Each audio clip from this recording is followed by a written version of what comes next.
The diner's lights flickered like a dying pulse, my untouched steak bleeding red on the plate, when my phone seared with a message that ripped my soul apart.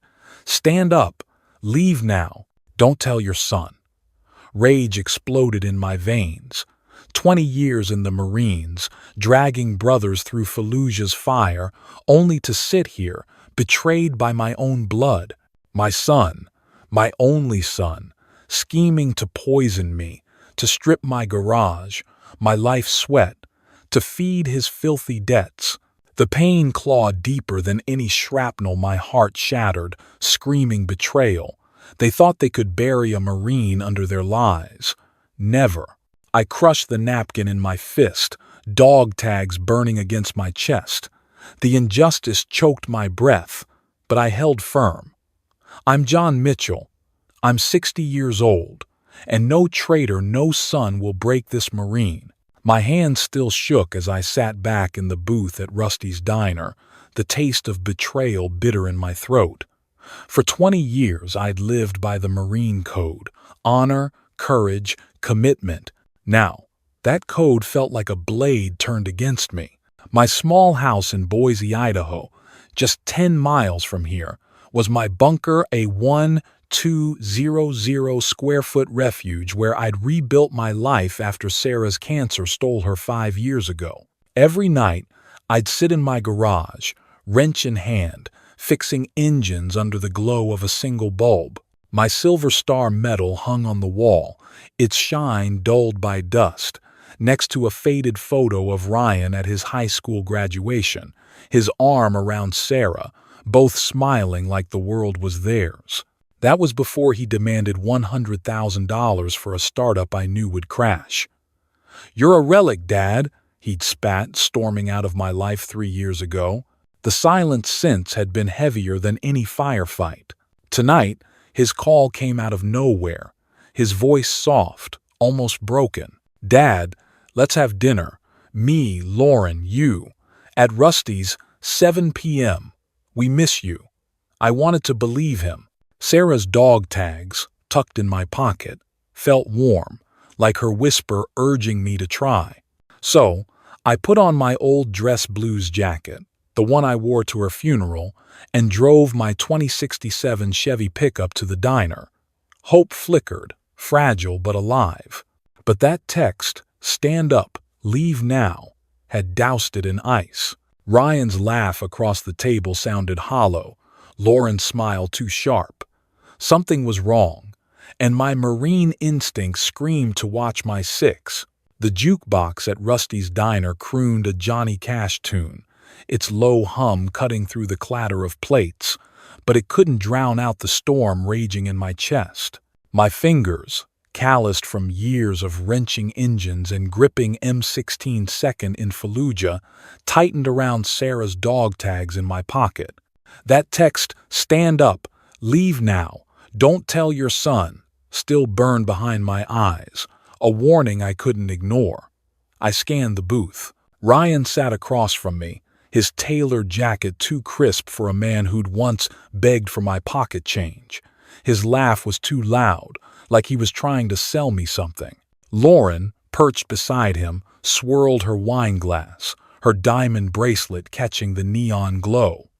Her smile was a mask, polished but brittle, like the ice in my untouched whiskey. "Dad, you gotta try this bourbon," Ryan said, pushing the glass closer. "Best in Boise." His eyes darted to Lauren, a flicker of something I couldn't name. Greed? Fear? I'd seen that look before, in men who'd sold out their squad for a quick buck. I forced a chuckle, my voice steady despite the pulse hammering in my throat. "Maybe later, son. Gotta pace myself." Lauren's lips twitched, her smile tightening. "Oh, come on, John," she cooed, leaning forward, her perfume sharp and cloying. "Live a little. You've earned it. Earned it." The words stung like a slap. 20 years in the Marines, hauling wounded brothers through sand and blood, building my garage from a single wrench to a chain across Idaho. Damn right I'd earned it. Earned peace, not this snake pit. My phone buzzed again. the vibration like a rifle's recoil. I slid it under the table, shielding the screen. Another message, same unknown number. Don't drink the whiskey, watch their hands. My breath caught, sharp as shrapnel. I tilted the bourbon glass, letting the diner's light catch the amber liquid. There it was, a faint shimmer, like dust in a desert wind, swirling at the bottom. Poison. My gut, honed by years of dodging ambushes, screamed to move. "Everything okay, Dad?" Ryan asked, his voice too smooth, his fingers drumming the table, a nervous tic he'd had since he was a kid, caught stealing from Sarah's purse. I met his gaze, my face a mask of calm. "Just fine," I lied, setting the glass down with deliberate care. My mind raced. Who sent that text? How did they know I was here, sitting with my own flesh and blood plotting against me? I glanced around Rusty's averred. The diner was half full, locals nursing beers, a couple of truckers at the counter. No one stood out, but someone was watching. Someone cared enough to warn me. I thought of Sarah, her voice steady in my memory. "You always know when something's off, John. Trust it." I leaned back, studying Ryan. His Rolex gleamed, a $10,000 watch on a man who'd never held a job longer than a year. 3 years ago, he'd stormed out of my Boise garage after I refused to bankroll his latest scheme, a tech startup with no plan, just pipe dreams. "You're stuck in the past, Dad," he'd shouted, slamming the door. I'd stood there, grease on my hands, Sarah's dog tags around my neck, wondering where I'd failed him. Now, he sat here, all smiles, like those years never happened. But that watch, that jacket, this diner dinner, it didn't add up. How did a deadbeat kid afford a life like this? Lauren broke the silence, her voice syrupy. "We've missed you, John. Ryan talks about you all the time, don't you, honey?" She squeezed his arm, but her eyes stayed on me, calculating, like a sniper lining up a shot. Ryan nodded, too quick. "Yeah, Dad, I was wrong to cut you off. Let's start fresh." His words were rehearsed, like lines from a bad play. I nodded, playing along. But my senses were on high alert, scanning every move. My fingers brushed the dog tags again, their cool metal grounding me. Then I saw at Ryan's hand, slipping under the table, nudging a folded piece of paper toward Lauren. A document, its edge peeking out, embossed with a notary seal. My stomach twisted. This wasn't just a dinner. This was an ambush, dressed up in family ties. I remembered Fallujah, the split second before an IED detonated, the same eerie quiet, the same gut-punch certainty of danger. "Excuse me," I said, standing abruptly, my chair scraping the linoleum. "Need some air." Ryan's smile faltered, his eyes darting to Lauren again. "Sure, Dad," he said, voice tight. "Don't be long." I stepped into the diner's hallway, the smell of fried onions fading behind me. My boots echoed on the worn floor, each step heavy with dread. The text replayed in my mind. "Watch their hands." Whoever sent it knew more than I did, and I needed answers. Sarah's dog tags pressed against my chest, her memory a steady pulse. I wasn't just a father betrayed, I was a Marine, trained to survive. And I'd be damned if I let my own son take me down. The hallway of Rusty's diner stretched before me, its dim fluorescent lights buzzing like a swarm of wasps, amplifying the chaos in my chest. My boots thudded against the worn linoleum, each step a battle to keep my rage in check. Sarah's dog tags, tucked in my pocket, pressed hard against my ribs, a reminder of the honor I'd sworn to uphold, now mocked by my own son's betrayal. That text, "Don't drink the whiskey, watch their hands," had ignited a fire in me, the kind I hadn't felt since dodging sniper fire in Fallujah. I wasn't just a father hoping for reconciliation. I was a Marine, trained to spot traps, And this dinner was a minefield. My eyes scanned the narrow corridor, past framed photos of Boise's old rodeos, searching for answers. Who sent that message? Who saw through Ryan's polished lies? As I rounded the corner toward the restrooms, a figure stepped from the shadows, Maria, the waitress who'd served us, her graying hair pulled tight in a bun, her eyes sharp with urgency. I froze, my hand instinctively brushing my pocket, ready for a fight. "Mr. Mitchell," she whispered, her voice low but steady, like a spotter calling out a target. "You can't go back yet. They're planning something." Her words hit like a punch. Maria, who'd known Sarah from church potlucks, who'd brought us coffee when we grieved at this very diner. Her apron was stained, her hands rough from years of work, but her gaze held the kind of courage I'd seen in battle buddies. "What do you know?"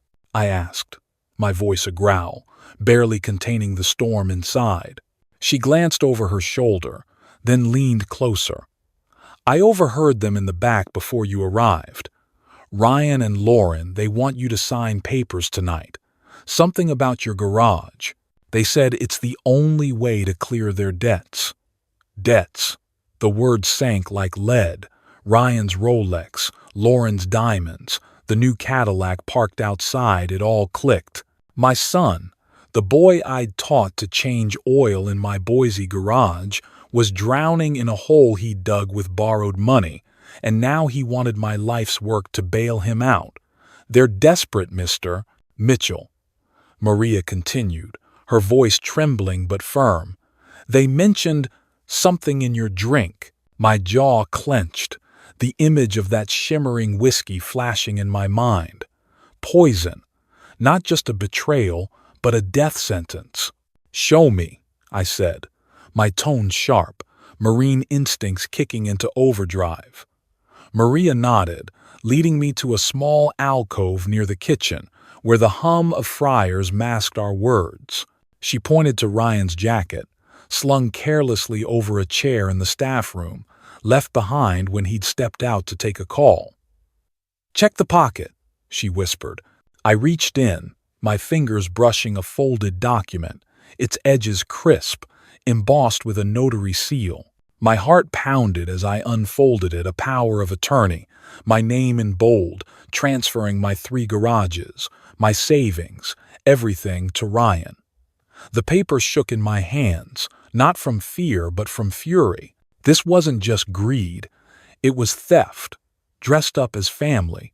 I stuffed the document back, my mind racing. Sarah's voice echoed from years ago, when we'd sat in this diner after Ryan's first big fight with me.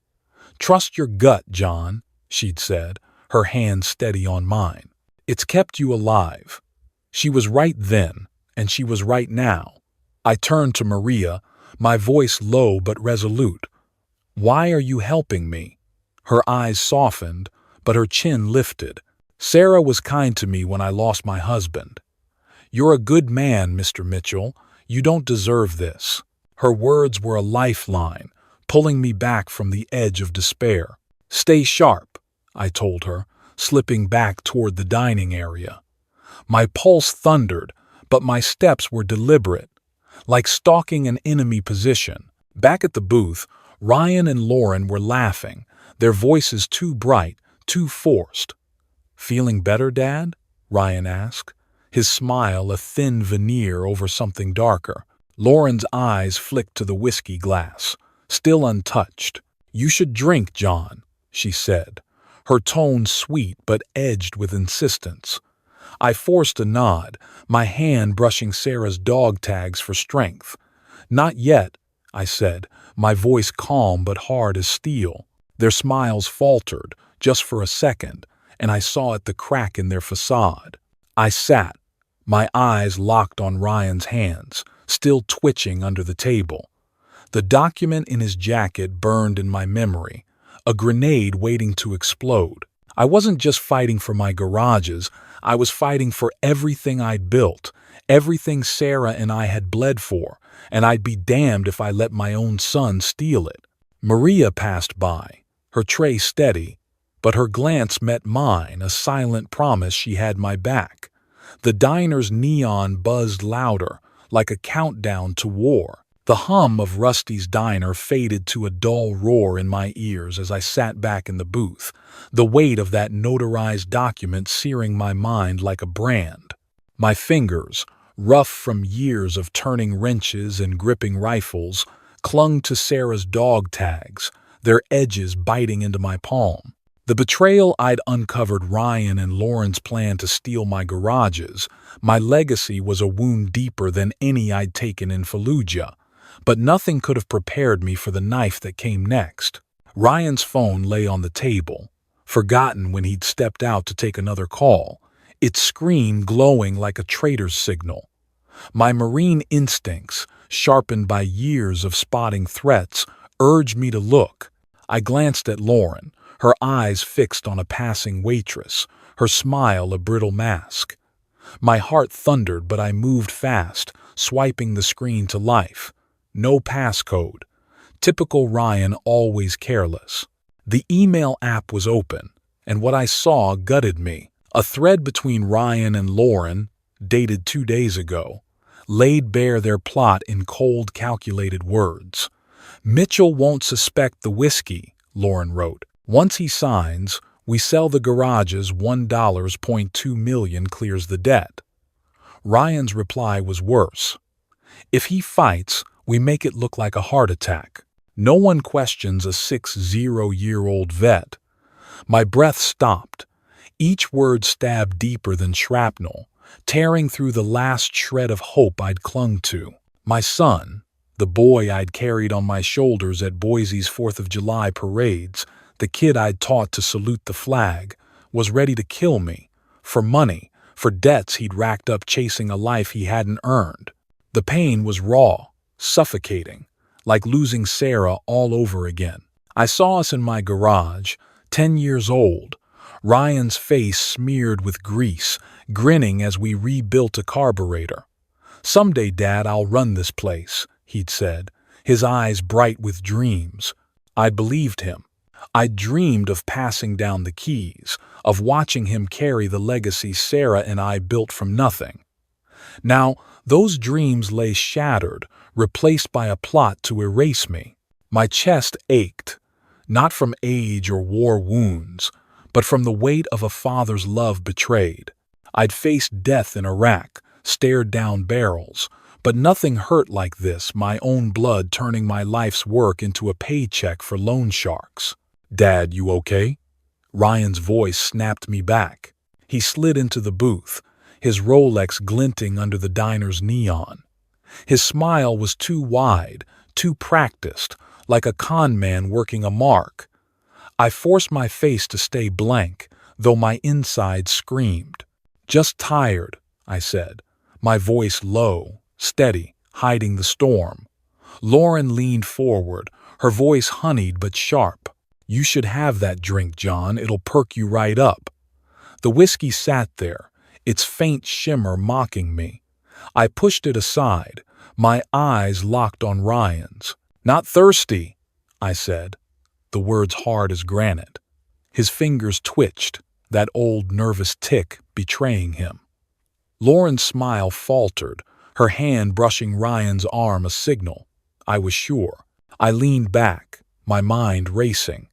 The email's words make it look like a heart attack, looped in my head, each one a fresh cut. I thought of Sarah, her final days in the hospital, her hand weak but firm in mine. "You're stronger than you know, John," she'd whispered. "Don't let anyone break you." She'd believed in me, in us, in the family we'd built. Ryan had taken that and spit on it. The Marine in me wanted to flip the table, to grab him by the collar and demand why. But the father in me, the fool who still loved his son, held me still. I couldn't confront him, not yet. I needed proof, a plan, a way to protect what was mine. Maria passed by, her tray loaded with plates, but her eyes met mine for a split second, steady and knowing. She'd risk everything to warn me, a waitress who owed me nothing but gave me truth. My fingers tightened around Sarah's dog tags, their weight anchoring me. This wasn't just about my garages or my life. It was about honor, the code I'd lived by since Paris Island. Ryan might have forgotten it, but I hadn't. I wouldn't. The diner's jukebox switched to another Cash song, its mournful chords echoing my pain. I sat taller, my resolve hardening. Whatever Ryan and Lauren had planned, I'd face it like a Marine, eyes open, fists ready, heartbroken but unbroken. The air in Rusty's diner felt thick, heavy with the stench of betrayal. As I sat back in the booth, my eyes locked on the whiskey glass I'd pushed away. Sarah's dog tags burned against my chest, a tether to the honor my son had forsaken. Ryan's email, "make it look like a heart attack," echoed in my skull, each word a fresh wound, but I wasn't broken yet. My Marine training kicked in, sharp and clear. Assess, adapt, act. I wasn't just a father betrayed. I was a warrior, and warriors don't fall to ambushes.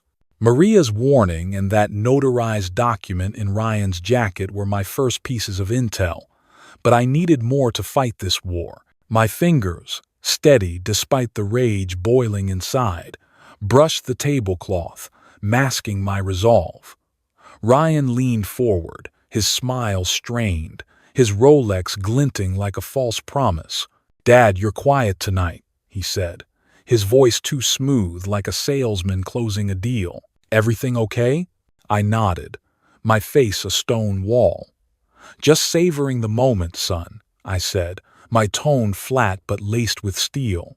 Lauren's eyes flicked to the untouched whiskey, her fingers tightening around her wine glass. "You really should try it, John," she pressed, her voice sweet but sharp, like a blade wrapped in silk. I met her gaze, unblinking. "I'm good with water," I said, letting the words hang heavy. Her smile wavered, and Ryan's fingers resumed their nervous drumming. They knew I was onto something, but they didn't know how much. My phone stayed silent, no new texts, but Maria's presence lingered like a lifeline. I needed to find her, to turn her warning into evidence. Excusing myself again, I muttered something about the restroom and slipped back into the diner's hallway. The neon buzzed overhead, casting long shadows on the faded linoleum. Maria was near the kitchen, wiping down a counter, her movements deliberate but her eyes scanning the room. I approached, keeping my voice low. "Maria, I need more than words," I said, my tone urgent but steady, like briefing a squad before a mission. She didn't flinch, just nodded, her hand stilling on the rag. "Check the office," she whispered, glancing toward a door marked "Staff Only." They left papers there earlier. I saw Lauren with a USB drive too. Her voice was soft but firm, carrying the weight of someone who'd seen too much to stay silent. I slipped into the office, a cramped room smelling of coffee and grease, cluttered with schedules and receipts. On the desk, a stack of papers caught my eye, copies of the same power of attorney I'd found in Ryan's jacket, plus a bank transfer draft listing my garages as collateral for a $1.2 million loan. My blood ran cold. This wasn't just theft. It was a calculated heist, my life's work reduced to a payout for their debts. Tucked in an envelope was a USB drive, labeled with a date from last week. I pocketed it, my hand steady but my heart pounding with the weight of Ryan's betrayal. I saw him at 16, helping me rebuild a Chevy engine, his laugh filling the garage. That boy was dead, replaced by a man who'd trade his father's blood for cash. Back in the hallway, I dialed Tom, my old Marine buddy, now a lawyer in Boise. His voice crackled through the line, gruff but warm. "John, what's the sit rep?" he asked, slipping into our old battlefield shorthand. I kept it tight. "Ryan's trying to steal everything. Got papers, a USB, maybe emails." They spiked my drink, Tom. A pause, then his voice hardened. "Semper Fi, brother. Send me what you've got. I'll prep a case and call the cops. Stay frosty. I trusted Tom like I'd trusted him in Iraq when he dragged me out of a burning Humvee. His word was iron, and I needed that now. Back at the table, Ryan's tone shifted, his patience thinning. "Dad, we need to talk business," he said, sliding a pen toward me, the notarized papers now openly on the table. "It's for your future, our future." His voice was pleading, but his eyes were cold, like a man staring down a losing bet. Lauren nodded, her smile forced. "You've worked so hard, John. Let us help you." "Help me." The words twisted like a bayonet. I leaned forward, my voice low, deliberate. "Help comes from brothers who bleed with you, not from sons who poison you." Ryan's face paled, his hand freezing mid-drum. Lauren's wine glass clinked as she set it down too hard. Maria passed by again, her tray steady, but her eyes locked on mine for a heartbeat, a silent vow. I wasn't alone. Tom was moving, Maria was watching, and I had evidence in my pocket. The USB felt heavier than a grenade, loaded with truth. Sarah's dog tags pressed against my chest, her voice whispering through the years. "Stay strong, John." I would. For her, for the honor Ryan had betrayed. The diner's clock ticked louder, counting down to the fight I knew was coming. The air in Rusty's diner turned stale, the jukebox's twang now a distant hum against the pulse pounding in my temples. The USB drive in my pocket, loaded with Ryan's damning emails, felt like a live round ready to fire. Sarah's dog tags pressed against my chest, a steady reminder of the honor my son had spat on. I'd faced ambushes in Fallujah, but this my own blood plotting to bury me was a war I never trained for. Ryan's pen still sat on the table, glinting under the neon like a loaded weapon, his notarized papers a silent threat. "Dad, just look at the documents," he urged, his voice tight, eyes darting like a cornered man. Lauren's smile was gone, her fingers gripping her wine glass like a lifeline. I leaned back, my marine instinct screaming, "Danger's close." Then it walked in. A man in a cheap gray suit slid into the booth across from me, uninvited, his scarred knuckles resting on the table like a warning. His eyes were cold, flat, the kind I'd seen in men who'd kill for $1 and sleep without a flinch. "Mr. Mitchell," he said, his voice low, like a grenade with the pin half pulled. "You're a hard man to pin down." My spine stiffened, every muscle coiled, ready for a fight. 20 years in the Marines taught me to spot trouble, and this guy reeked of it. "Who the hell are you?" I growled, my hand brushing the dog tags, grounding me. He smirked, leaning closer, his breath sour with cigarette smoke. "A friend of your son's creditors. Sign those papers, or you won't walk out of Boise tonight." My blood roared, rage mixing with the pain of Ryan's betrayal. This wasn't just a family dinner. It was a setup, and I was the target. I glanced at Ryan, his face pale, his fingers trembling. "Dad, he started, but I cut him off with a look, sharp as a bayonet. Lauren's eyes darted between us, her composure cracking. The man's smirk widened, his hand sliding toward his jacket pocket. I knew that move reaching for a weapon. My training kicked in, heart steady, mind clear. I'd faced worse odds in Iraq, outnumbered and outgunned, and walked away. "Not today, pal." "You think you scare me?" I said, voice low, steady, the kind I used to dress down recruits. "I've stared down death in worse places than this diner." His smirk faltered just for a second, but it was enough. Maria appeared, her tray clattering as she set it down, her eyes flicking to me with a silent urgency. "Mr. Mitchell, can I get you more water?" she asked, her voice calm but her gaze screaming, "Move now." I caught her signal, my mind racing. The back door, she'd mentioned it earlier. A way out through the kitchen. Yeah, water's fine, I said, standing slowly, my eyes locked on the stranger. His hand paused, hovering near his jacket. Don't be stupid, Mitchell, he hissed. Sign, or it gets messy. I leaned in, close enough to smell his cheap cologne. Messy's my specialty, I said, my voice ice, cold, marine steel in every word. Ryan's breath hitched. Lauren's glass clinked as she set it down too fast. Maria moved fast, brushing past me toward the kitchen, her tray a shield. Back door now, she whispered, barely audible over the diner's hum. I followed, my boots silent on the linoleum, every step measured, like stalking through a war zone. The stranger's eyes burned into my back, but I didn't look back. The kitchen was a blur of steam and grease, the cook too busy flipping burgers to notice. Maria led me to a rusted exit door, its hinges creaking as she pushed it open. Go, Mr. Mitchell, she said, her voice steady but her hands shaking. They're not done with you. I nodded, my respect for her growing. She wasn't just a waitress. She was a soldier in her own right, risking everything for a man she barely knew. Outside, the Boise night was sharp, the air biting at my face as I stepped into the alley behind Rusty's.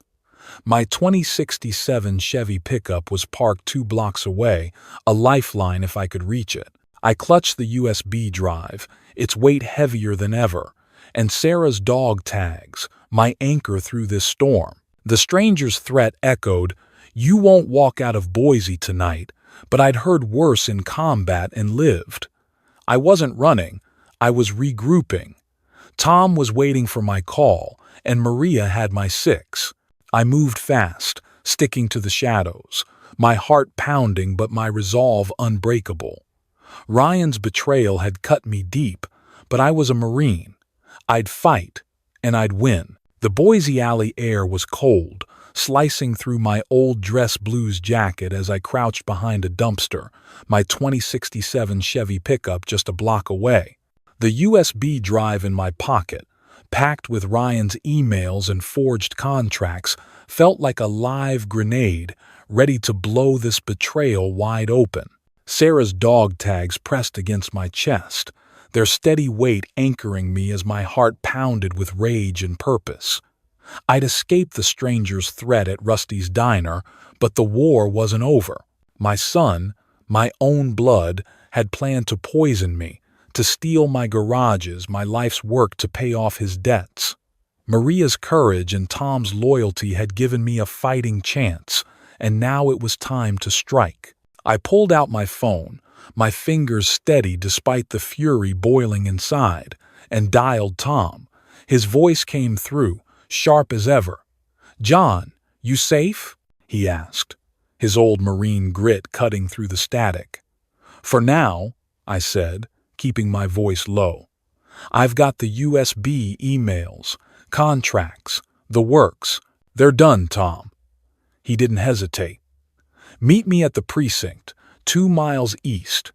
I've got the DA on speed dial. Semper Fi, brother." I moved fast, sticking to the shadows, my boots silent on the asphalt. The Boise police station was a beacon in the night, its fluorescent glow promising justice. I reached my Chevy, the engine roaring to life like an old friend, and drove the 2 miles in under 5 minutes, my eyes scanning the rear view for tails.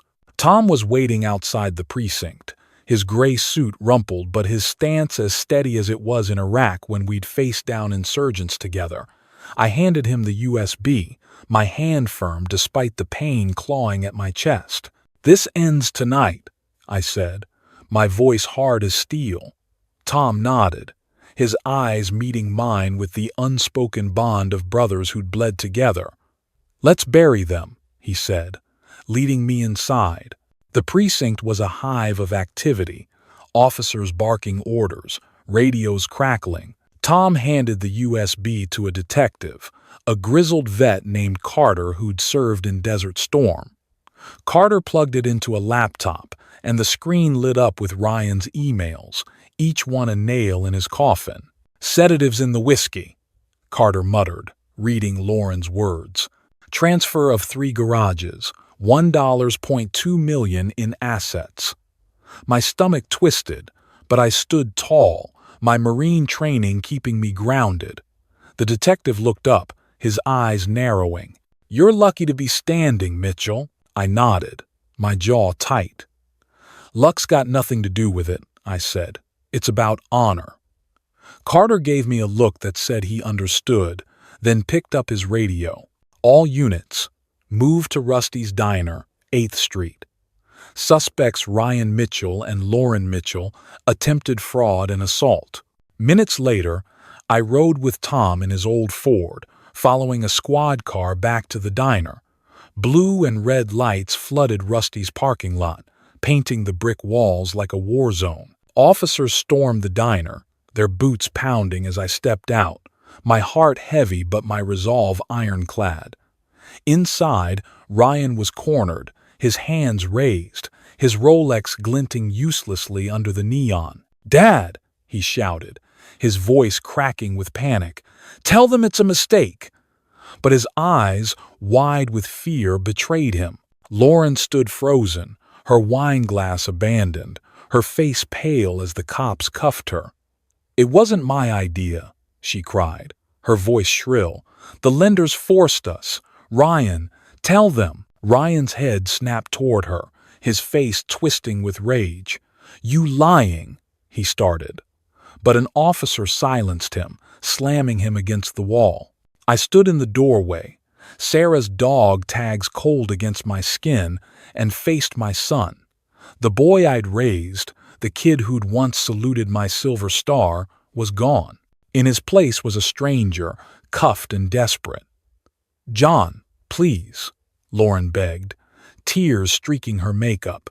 "We didn't mean for it to go this far." I stepped closer, my voice low, cutting through the chaos.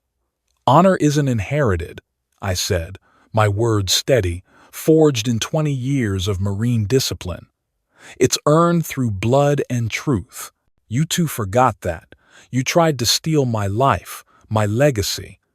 But a Marine doesn't break." Ryan's eyes met mine, pleading, but I turned away.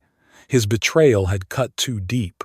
Maria stood near the counter, her apron clutched in her hands, her eyes steady with quiet pride. She'd risked everything to warn me, a waitress who'd seen the truth when my own family hadn't. I gave her a nod, the kind I'd given my squad in battle, and she returned it, her chin high. The cops led Ryan and Lauren out, their cuffs clinking like the final notes of a funeral march. Tom clapped my shoulder, his grip firm. "You did right, brother," he said. I nodded, but the weight of it all, Sarah's memory, Ryan's fall pressed heavy. This wasn't victory, it was survival. The diner's neon flickered, and I stepped into the night, ready to face what came next. The Boise night was quiet as I pulled into my driveway, the rumble of my 2067 Chevy pickup fading into silence. Inside my small house, the glow of a single lamp lit Sarah's dog tags on the workbench, their shine steady like her love. The pain of Ryan's betrayal still lingered, a wound deeper than any I'd taken in Fallujah, but I stood taller now. I'd fought for my garages, my legacy, not with fists but with truth. Honor isn't a gift you inherit. It's a fire you keep burning, through war, through loss, through betrayal. As a Marine, I learned that in the sands of Iraq, and tonight, at Rusty's Diner, I proved it again. Maria's courage, Tom's loyalty, they reminded me that the truest battles are won by standing firm. Veterans, live by your code, no matter the cost. That's how we survive. If this story moved you, please like, comment your own story of honor, and subscribe to join me in keeping that fire alive.